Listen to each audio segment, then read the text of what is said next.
पास में। नमस्कार मेरे प्यारे भाइयों, मेरे परमात्मा के प्यारे जीव हंसों, मैं बंदी छोड़ से यही अरदास करता हूं कि आप सब मेरे भाइयों का विवेक पहले से ज्यादा और ज्यादा से ज्यादा बढ़ता ही जाए और ऐसी कोई दुविधा ना रहे जो मेरे भाइयों के मन में 1% भी घर कर पाए। हर बात मेरे भाइयों को एकदम समझ में आने लग जाए, एकदम क्लियर होती चली जाए। कोई भी भरमभूत, कोई भी प्रॉब्लम टिक ही ना पाए। मैं बस यही अरदास करता हूं। और जो मेरे भाई मुझे फोन और मैसेज करके बोलते हैं कि हर चीज क्लियर होती जा रही है, सारे भरम के पर्दे दूर होते जा रहे हैं, तो यकीन मानना भाइयों, बहुत खुशी होती है कि मेरा यहां सत्संग करना सफल हो रहा है। और बहुत से ऐसे भाई हैं जो अलग अलग अधूरे गुरुओं के पास अपना जीवन बर्बाद कर रहे थे। इस मूल ज्ञान को समझने के बाद उनकी ऐसी जागृति हुई है कि 50-50 साल पुराने गुरु को त्याग के आज इस मूल ज्ञान को समझ रहे हैं। बहुत खुशी होती है जब ये जीव जाग जाता है, क्योंकि मेरे भाइयों समय आ चुका है जागने का। यही समय है जागने का।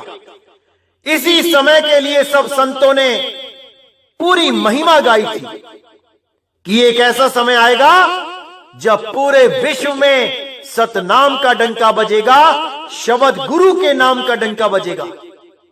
और वो यही समय है मेरे भाइयों। तो मैं हमेशा यही अरदास करूंगा उस मालिक से कि आप सब मेरे भाइयों को सत्य और असत्य में निर्णय करने की शक्ति, विवेक शक्ति वो मालिक बख्शता रहे और आपका पूरा विश्वास सत्य के साथ जुड़ा रहे, क्योंकि सत्य ही साहिब है, सत्य ही साहिब है। तो मेरे भाइयों, आज हम जो वाणी लेंगे बहुत इंपॉर्टेंट वाणी है, कबीर सागर से लेंगे। और उन लोगों के लिए ये वाणी लेंगे जो लोगों को ये कह के भ्रमित करते हैं कि शब्द बड़ा नहीं है, कबीर बड़ा है।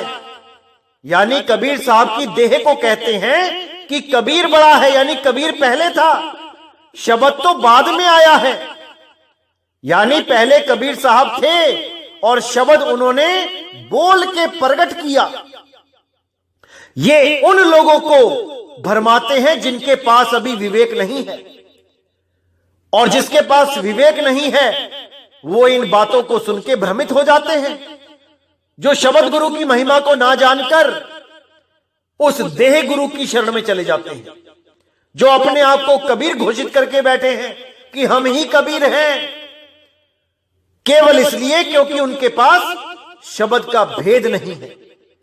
ये लोग ये समझते हैं कि कबीर से पहले कुछ नहीं था, कि कबीर साहब ने ही शब्द का उच्चारण किया तो शब्द प्रकट हुआ। ये शब्द को 52 अक्षरी शब्द समझते हैं। अभी इनको नहीं पता कि कबीर साहब का मूल शब्द, जिसको सार शब्द कहते हैं, वो तब भी था जब किसी सतलोक, अलखलोक, अगम लोक की भी शुरुआत नहीं हुई थी, ना ही कोई देह धारण किया गया था, ना ही कबीर साहब ने कोई शरीर धारण किया था। वो शब्द तब भी था और उस शब्द में ही सतगुरु कबीर साहब का वास था। उसी शब्द में कबीर साहब वास करते हैं, उसी शब्द को शब्द गुरु कहते हैं, और उसी शब्द का प्रचार करने के लिए बंदी छोड़ सतगुरु कबीर साहब इस काल के लोक में आते हैं, इस माया के लोक में आते हैं, आपको और हमें यहां से सदा सदा के लिए आजाद करने। ना कि वो कोई ऐसा शब्द दे देते हैं जो उन्होंने बोल के प्रकट किया कि उसका मंत्र जपो, ऐसा नहीं है भाई। साहिब कहते तंत्र मंत्र सब झूठ है, इनमें ना उलझे कोई, और सार शब्द जाने भी ना, कागा हंस ना होए। उस सार शब्द को जान लो मेरे भाइयों, जो आदि अनादि है, जो परम सनातन है साहिब।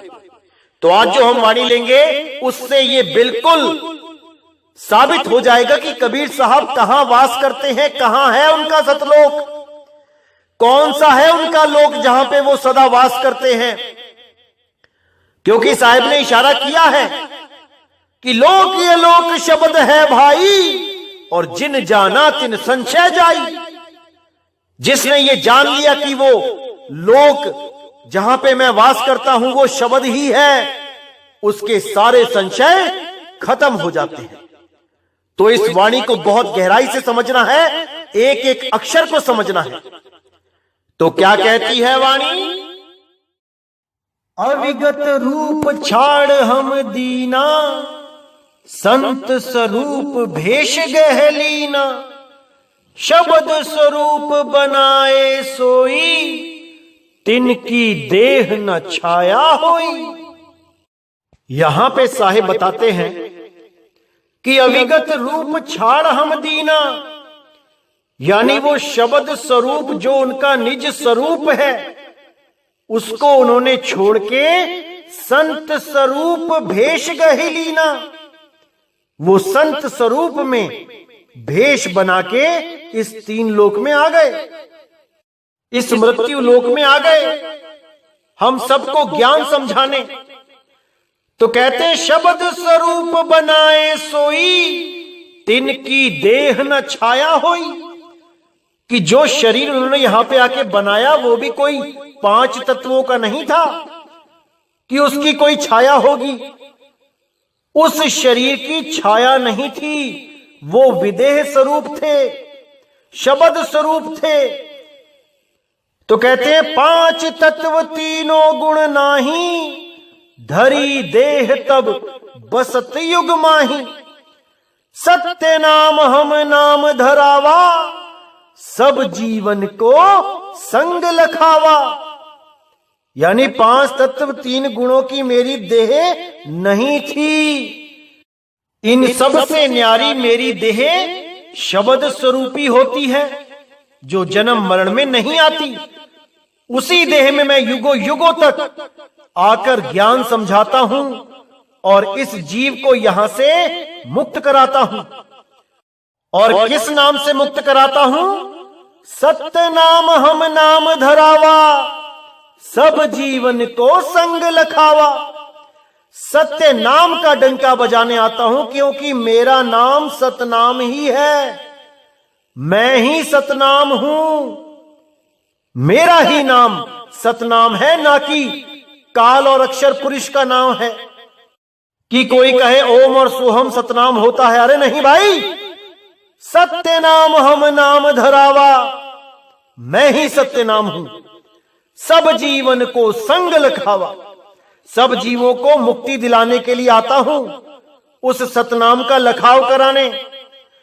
या विधि अज दे धर लीना, सबको आए सिखावन दीना, तब पुन जगमो संग लखाई, निर्गुण मता सबे समझाई।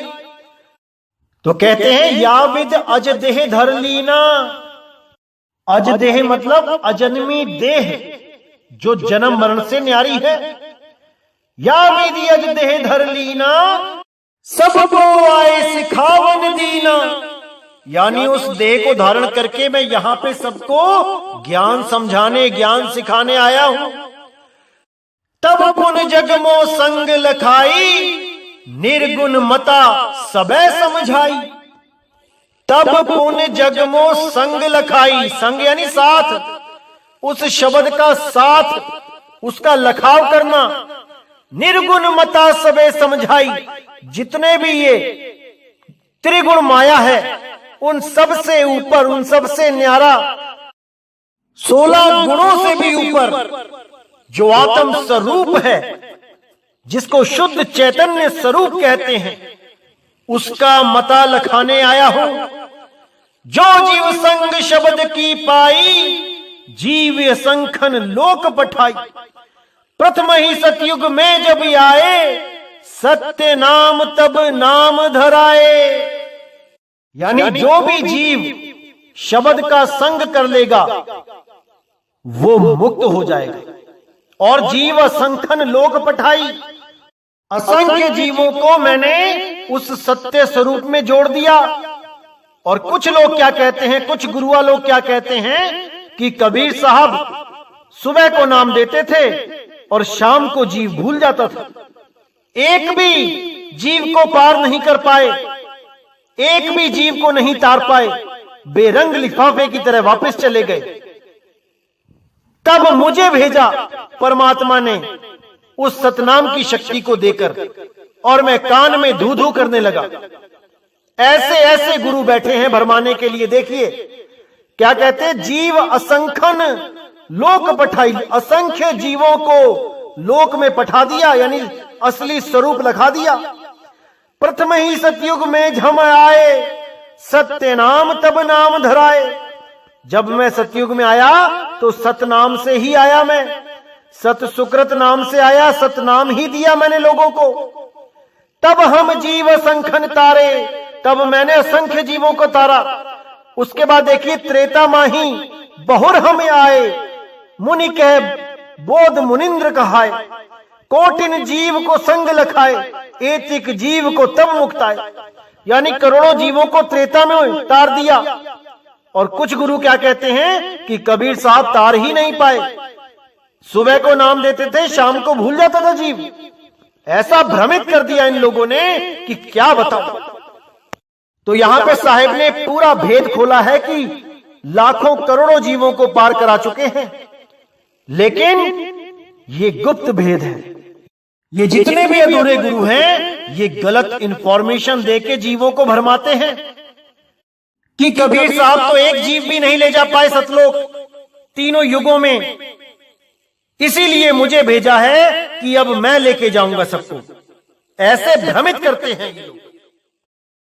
और शब्द के नाम पे क्या देते हैं ये, शिष्य को पास बुला के सिर पे हाथ रख के सतगुरु चरण कमल भवे नमः इतनी जल्दी बोल देते हैं कि पता ही नहीं लगता चेले को कि क्या बोल दिया महात्मा जी ने। और क्या बोलते हैं कि अंत समय में शब्द आएगा, धू धू करता हुआ आएगा और आपको ले जाएगा। ऐसा घोर अज्ञान पिला रखा है इन्होंने अपने शिष्यों को कि क्या बताऊं। इसीलिए साहिब ने बार बार बोला कि भाई गुरु को परख लो, गुरु को जान लो, कौन गुरु क्या दे रहा है समझ लो। और जो मेरी वाणी से मैच ना कर पाए उसको तत्काल त्याग दो।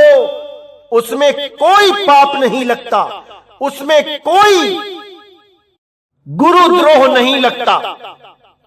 इसीलिए साहिब ने बोला, जब लग मिले नहीं शब्द वो सांचा, तब लग गुरु करो 10 पांचा। अगर आप कोई देही गुरु धारण कर लेते हो तो इसका मतलब ये नहीं कि उसने बेड़ियां लगा दी आपके पैरों में। आप कभी भी कोई भी गुरु को बदल सकते हो, क्योंकि असली गुरु शब्द गुरु है, देह गुरु नहीं है। देह गुरु केवल एक मार्गदर्शक होता है। आपने किसी गुरु से नाम ले लिया, उसके मार्गदर्शन को स्वीकार कर लिया, कुछ दिनों के बाद पता लगा कि ये तो मार्गदर्शन सही ही नहीं है, ये तो मुझे गलत रास्ते पे ले जा रहे हैं। अरे तो बदल लो, इसमें कोई पाप नहीं लगता। हजारों गुरु बदले हैं लोगों ने, तुम भी एक बदल लो, कोई फर्क नहीं पड़ता।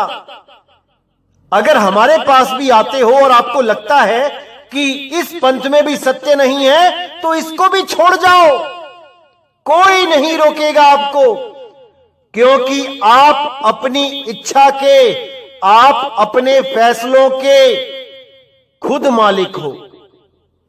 आप खुद मालिक हो अपना फैसला लेने के लिए, आप सत्य को परखने के लिए आप स्वयं जिम्मेदार हो। जीव आपका है, कल्याण आपने ही करना है। सत्य को पहचानो, जहां पे भी सत्य लगे वहां पर टिक जाओ, और जहां सत्य ना लगे उसको तत्काल त्याग दो। भले वो हमारा ही गुरु क्यों ना हो, भले वो हमारा ही पंथ क्यों ना हो। क्योंकि मैंने पहले भी बोला है, सत्य किसी पंथ का गुलाम नहीं है। किसी भी पंथ में आपको सत्य मिलता है, आप बेधड़क होके जाओ। जहां पर आपको सत्य मिल जाता है उसको ही सत्य गुरु स्वीकार करो, उसको ही सत साहिब स्वीकार करो। किसी भी व्यक्ति से आपको सत्य का बोध होता है, वही सतगुरु है, वही सतगुरु है। इसीलिए साहिब ने बोला, सतगुरु सोई सतनाम बतावे और बाकी गुरु कोई काम ना आवे। सतगुरु वो है जो आपको सतनाम का सही लखाव कर दे। अगर कोई सतनाम के नाम पे आपको भ्रमित करता है तो वो सतनाम नहीं दे रहा है, वो सतगुरु नहीं है, वो काल का ही दूत है। आपने उसको अच्छी तरह पहचान के उससे किनारा कर लेना है। अगर आपने जन्म मरण से बचना है तो अगर जन्म मरण में रहना है, केवल गुरु की पूजा करनी है, देही गुरु के लड़ लगना है तो लगे रहो, कोई मना नहीं करता। लेकिन साहिब कहते हैं, देही को सतगुरु कहे, ये है धूधर ज्ञान और चार दाग आवे नहीं, वाको सतगुरु जान। अगर देही गुरु की पूजा करने से, देही गुरु से सेवा करने से आपको अगर मुक्ति मिलती है तो करते रहो, कोई मना नहीं कर रहा। लेकिन अगर शब्द गुरु की खोज करनी है, शब्द गुरु से मिलना है, तो ऐसा भेदी गुरु ढूंढ लो जो उस सार शब्द की सही जानकारी रखता हो। नहीं तो जन्म मरण से कोई नहीं बचा सकता, कोई नहीं बचा सकता। और कुछ लोग आपको ऐसे भी मिलेंगे जो आपको बोलेंगे कि शब्द गुरु कुछ नहीं होता है। अरे शब्द तो बोला जाता है, शब्द तो पैदा किया जाता है बोल के। कबीर साहब ने भी शब्द को बोला है, कबीर साहब ने सार शब्द को बोल के बताया है। सार शब्द कबीर साहब के मुख से प्रकट हुआ है, बोला गया है। अरे नहीं भाई, सार शब्द कोई पैदा नहीं कर सकता। यहां तक कि कबीर साहब स्वयं उस सार शब्द में रहते हैं और सूरत के रूप में, नौतम सूरत के रूप में कबीर साहब इस दुनिया में आकर भ्रमण करते हैं, अपने जीवों को समझाते हैं, उद्धार करते हैं। लेकिन ये काल के दूत नहीं समझ सकते, ये शब्द को छोटा मानते हैं और कबीर जो देह है उसको बड़ा मानते हैं। जबकि कबीर साहब कहते हैं कि मेरा असली स्वरूप ही शब्द है, हम हैं शब्द, शब्द हम माही, हमसे भिन्न और कछु नहीं। कि मैं स्वयं शब्द से आता हूं, अविगत रूप छाड़ हम दीना। इसका मतलब ही यही है कि मेरा अविगत रूप शब्द है, शब्द से ही मैं सूरत के रूप में देह धारण करके आता हूं। धारण करना यानी कि जो चीज पहले नहीं है उसको धारण किया जाता है। तो पहले क्या नहीं है? देह नहीं है, वो विदेह है, विदेह। लेकिन हमें समझाने के लिए वो देह धारण करके आता है और जब हमें समझा के वापस जाता है तो उसी धारण की हुई देह को फिर त्याग देता है। लेकिन वो 5 तत्वों की नहीं होती है, इसलिए ना तो उस देह को धारण करने के लिए माता पिता के द्वारा आना पड़ता है और ना ही वो शरीर त्यागने पर लाश के रूप में वो देह पड़ी होती है। इसीलिए साहिब ने ये लीला दिखाई थी, बिना मां बाप के आए और बिना लाश छोड़े चले गए, क्योंकि उनकी देह 5 तत्व 25 प्रकृति 3 गुणों वाली नहीं थी। समझ जाओ मेरे भाइयों, इसको समझ जाओ। नहीं जल थल जब गगन निवासा, नहीं तब रहे मंदिर केवलासा। सुर मुनि ऋषि नहीं सहसी 88, तब तुम कहां हो तो हो वासी। जब कबीर साहब यहां प्रचार करने आए तो एक हंस ने उनसे यह सवाल पूछा कि नहीं जल थल जब गगन निवासा, जब ये जल थल गगन कुछ नहीं था, नहीं तब रहे मंदिर कवलासा। जब ये मंदिर कैलाश कुछ नहीं था, सुर मुनि ऋषि नहीं सहस 88, तब तुम कहां हो तो हो वासी। यानी जब ये कोई सृष्टि नहीं होती है, कोई लोक नहीं होता है, ये अलख लोक, अगम लोक, अनामी लोक, सतलोक की भी जब रचना नहीं हुई थी, तब आप कहां रहते थे? कौन से स्थान पे रहते थे? मुझे इसके बारे में बताओ। कौन सा है वो आपका निज स्थान जहां पर आप मुक्त अवस्था में रहते हो? जब ये कोई भी लोक नहीं बना था, तब आप कहां रहते थे? तो आगे पूछा, इतने दिन तुम गुप्त थे, उपजा नहीं शरीर, उत्पत्त प्रलय नहीं थी, तब तुम कहां कबीर? जब इतने दिन तुम्हारा शरीर नहीं था, बिना शरीरों के तुम कहां रहते थे? जब उत्पत्ति प्रलय भी नहीं थी, जब कोई उत्पत्ति ही नहीं हुई थी, तब तुम कहां थे? मुझे वो स्थान बताओ। तब साहिब बोले, आदि अंत तब ना होता, नहीं न बोल शरीर, शब्द स्वरूपी वीरवा, तहां हम बसे कबीर। यानी जब आदि और अंत भी नहीं था, जब कोई शुरुआत भी नहीं हुई थी, ये 5 तत्व, 25 प्रकृति, 3 गुण भी नहीं थे, नहीं ये कोई बोल, यानी जो शब्द हैं जो बोले जाते हैं, नहीं ना बोल शरीर, ना ही शरीर था, तब कुछ भी नहीं था। तब हम कहां रहते थे? शब्द स्वरूपी बीरवा, तहां हम बसे कबीर। उस शब्द स्वरूप में रहते थे, इस देह में नहीं थे। ये देह तो बाद में धारण की है, इससे पहले मैं शब्द स्वरूप में स्थित रहता हूं, और जिसको भी ज्ञान देता हूं, सार शब्द का लखाव कराता हूं, उसकी सूरत को भी शब्द में समाने की विद्या देता हूं। इसीलिए बोला, सूरत समाए शब्द में, वाको काल न खाए, क्योंकि जहां मैं रहता हूं वहां काल नहीं पहुंच सकता। काल का मतलब होता है समय। जैसे ही कोई चीज बनाई जाती है, वो काल के अंतर्गत ही आ जाती है। जैसे पहला दिन, जिस दिन ये सृष्टि बनाई, या जिस दिन सतलोक बनाया, जिस दिन अनामी लोक बनाया, उसकी गिनती शुरू हो गई। 1 दिन पुराना हुआ, 2 दिन पुराना हुआ, 3 दिन पुराना हुआ, करते करते युगों पुराना हो गया। और जो वस्तु गिनती में आ गई, उसका एक दिन नाश होना ही होना है। तो क्या चीज है जो कभी गिनती में नहीं आती? वो है शब्द स्वरूप। वो कभी गिनती में नहीं आता, वो अनंत है, वो लगातार है, वो सदा सदा के लिए है, वो निरंतर है। इसीलिए बोला गया, शब्द निरंतर से मन लागा, मलिन वासना त्यागी, उठत बैठत कबहु ना छूटे, ऐसी ताड़ी लागी। यानी उस शब्द की बात करो भाई, जो निरंतर है, जो टूटता नहीं है।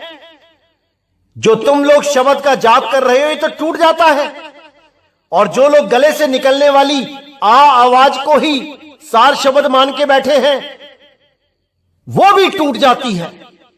कितनी देर तक आ बोलोगे? कितनी देर तक? क्या सदा सदा अनंत समय के लिए बोल सकते हो? अगर नहीं बोल सकते हो तो ये कह आकार काल का ही रूप है, समय का ही रूप है। और जो लोग गले से निकाल के आ देते हैं, सार शब्द के नाम पे झंडों पे आ लिखवा लेते हैं, वो सब इसी काल के हद में रह जाते हैं, वो कभी मुक्त नहीं हो सकते। तो ये वाणी उन लोगों के लिए भी सटीक है जो लोग ये कहते आए हैं, लोगों को भरमाते आए हैं कि 5 तत्व, 25 प्रकृति, 3 गुण, ये सब अनादि है, ये सदा सदा से हैं। ऐसा नहीं है भाई, ये सदा सदा से नहीं है। सदा सदा से अगर कोई है तो वो केवल एक है, और वो शब्द गुरु है जो सदा सदा से है। अनंत है।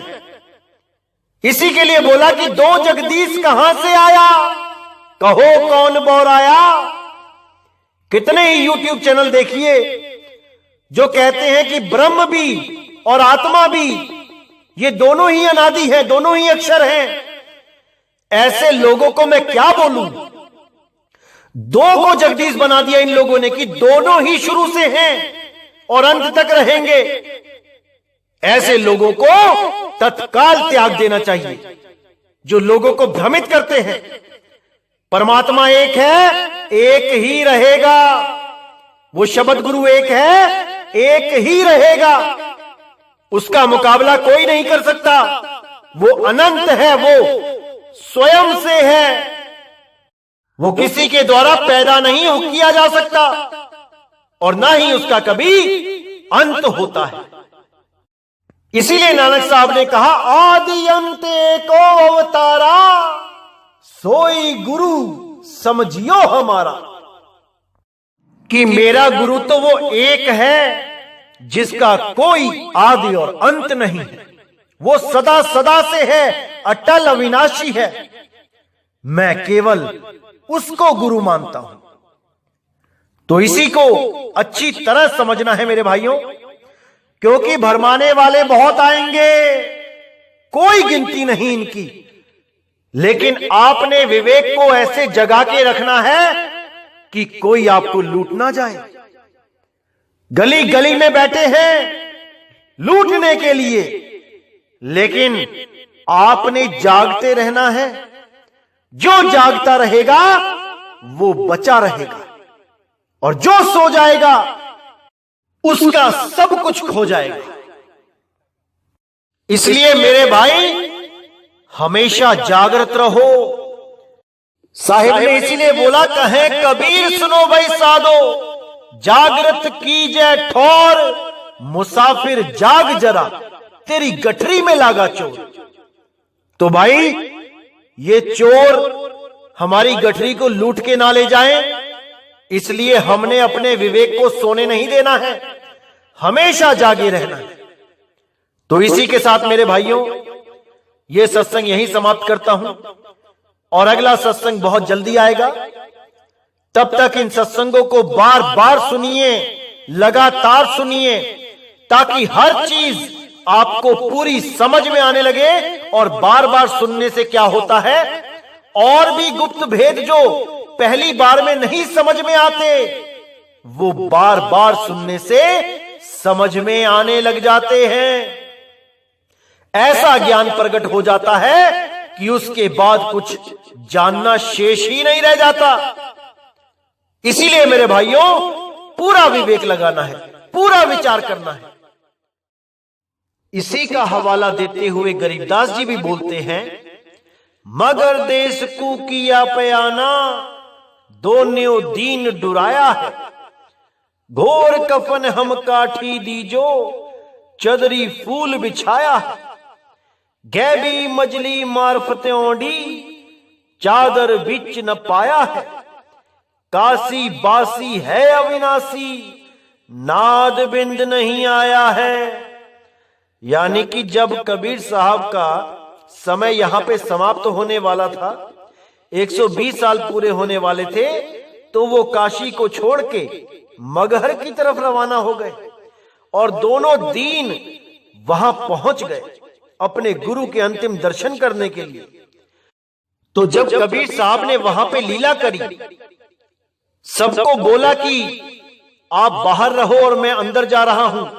जब वो झगड़ा करने लग गए, हम जलाएंगे, हम दफनाएंगे, तो कबीर साहब अंदर चले गए और अंदर अपने ऊपर चादर ले ली।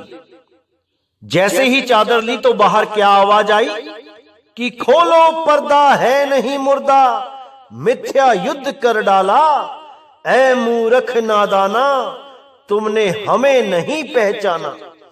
ये आवाज सुनते ही दोनों दीन के शिष्य अंदर की तरफ भागे। अंदर जैसे ही चादर उठाई तो वहां क्या देखा कि फूल ही फूल पड़े हैं। वो लाश वहां से गायब थी। इसीलिए बोला कि काशी बासी है अविनाशी, नाद बिंद नहीं आया है। यानी वो काशी का वाशी जुलाहा कबीर वो नाद और बिंद में नहीं आया है। यानी ना तो वो किसी का नाद का चेला है और ना ही वो किसी बिंद का पुत्र है। उन दोनों से न्यारा वो अविनाशी है। उसको जानना पड़ेगा, समझना पड़ेगा, तब बात बनेगी। तो आगे कहते हैं, ना गाड्या ना जा रे जुलाहा, शब्द अतीत समाया है। चार दाग से रहता सतगुरु, सो हमरे मन भाया है। यानी ना तो उसकी लाश को कोई गाड़ पाया और ना ही कोई जला पाया। और वो कहां चले गए? शब्द अतीत समाया है। उस शब्दातीत में, यानी 52 अक्षरों से अलग जो शब्द है, उस शब्द गुरु में वो समा गए। चार दाग से रहता सतगुरु, यानी 4 दाग से रहत है जो बंदी छोड़ सतगुरु है। सो हमरे मन भाया है, केवल मैं उसी की वंदना करता हूं। केवल वही एक पूजा करने योग्य है और वही हम सबका साहिब है। उसी को हम साहिब बंदगी कहते हैं। तो मेरे भाइयों, इसको पूरा अच्छी तरह समझना है, विचार करना है। संतों की वाणियों में बहुत गुप्त भेद छुपे होते हैं जो सही समय आने पर खोल दिए जाते हैं। तो ये गरीबदास जी का पूरा प्रमाण है कि वो परमपिता परमात्मा शब्द में समाया है। वो किसी सतलोक में जाके नहीं बैठ गया, किसी चारपाई के ऊपर या किसी सिंहासन के ऊपर। ऐसा कुछ नहीं है भाई। शब्द की साधना करो, शब्द से प्रेम करो, शब्द में समा जाओ। तो इसको पूरा विवेक लगा के समझना है। तो इसी के साथ मैं ये सत्संग समाप्त करता हूं और बहुत जल्दी अगला सत्संग आएगा और आपके सारे भ्रमों को दूर कर देगा। तो मुझे विदा करें। जय गुरु बंदी छोड़ बैराग साहिब, जय गुरु बंदी छोड़ साधु शरण साहिब, जय गुरु बंदी छोड़ बाबा नानक साहिब, बाबा रविदास जी, बाबा पलटू साहिब, बाबा धर्मदास जी, बाबा मलूक साहिब, मेरे सभी संत। जय जय सतगुरु बंदी छोड़ सतगुरु सत्य कबीर साहिब की सदा ही जय हो, सदा ही जय हो। मेरे मालिक की साहिब बंदगी सत ना।